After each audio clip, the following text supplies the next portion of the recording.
To take a look at some of our Alaska news for this particular Thursday morning. It is December 1st, 2016. A 13-year-old girl who was reported missing on Tuesday was found safe, and Anchorage police have thanked the public for, quote, helping to keep our citizens safe. Apparently, Sarah Palin's name is in the running for Secretary of Veterans Affairs, something which a number of people like the idea of, and others are quite disturbed at. She apparently put the name in the running herself. Autopsies have been completed and have confirmed that it looks like the man murdered his mother, his wife, and his baby girl in the murder-suicide in the Fairbanks Hotel last Friday. There's also a story noting that there's been a cluster of family murder-suicides in the state of Alaska recently.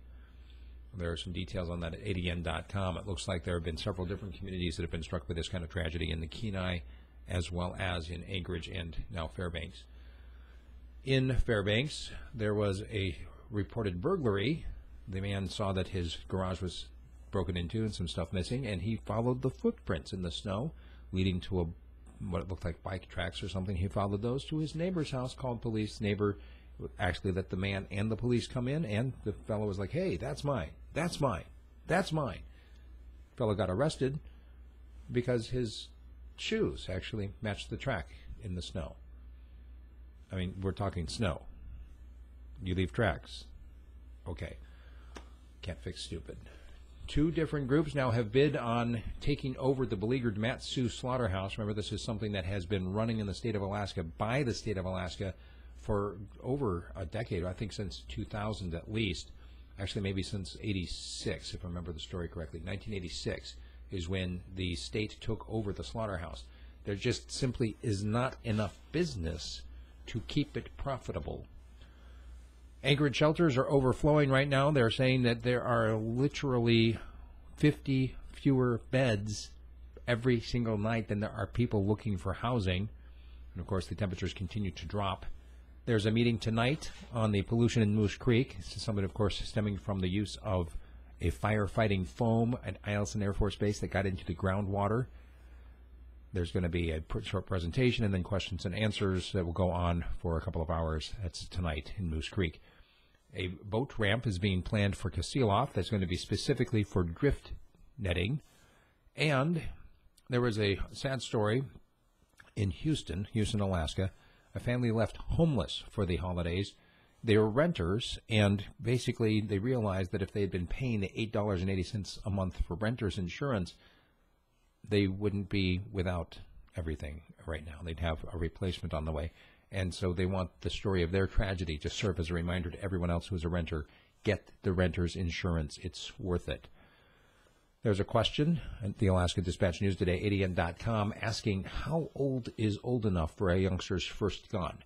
And, of course, with everything from air guns to .22s, traditional pistols and rifles and more available, a lot of it's going to be up to the parents, not just in terms of deciding when a child is ready, but also making sure that the child knows the safety rules. And there's a lot of that available from Hunter's Ed with Fish and Game. There's also 4-H, a number of other programs around the state that have something for you to teach your child gun safety. Kreiner's Diner in Anchorage was burglarized. Not the only business. Actually, commercial burglaries in Anchorage are up dramatically this year. The Kodiak Launch Complex says that there are not going to be any launches this year. They're going to wait until 2017. Part of it has to do with an explosion that happened on the launch pad the last time they had an attempted launch. Part of it has to do with money.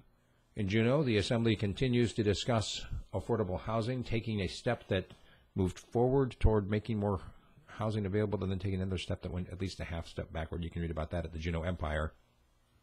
An Anchorage woman was sentenced to 10 years in jail for sexually abusing a child. Also, a number of challenges, lawsuits on abortion restrictions in several states, including Alaska, just being filed this week. KINY Radio carries a story on the first marijuana tax being paid by a business that said that they were proud to pay their marijuana tax. They said it was as big a day for them as the day that they sold their first marijuana. There are over 100 Alaskan firefighters currently fighting the wildfires down in Tennessee, and in an interview on KTOU, they talked about how it's basically a war zone. The ARTRC, which is a tribal group, has signed an agreement with the Department of the Interior so that they're going to get more input onto the hunting rules in that area, specifically for subsistence hunting. Senator Murkowski voted in the 97-0 vote in favor of expanding rural health care.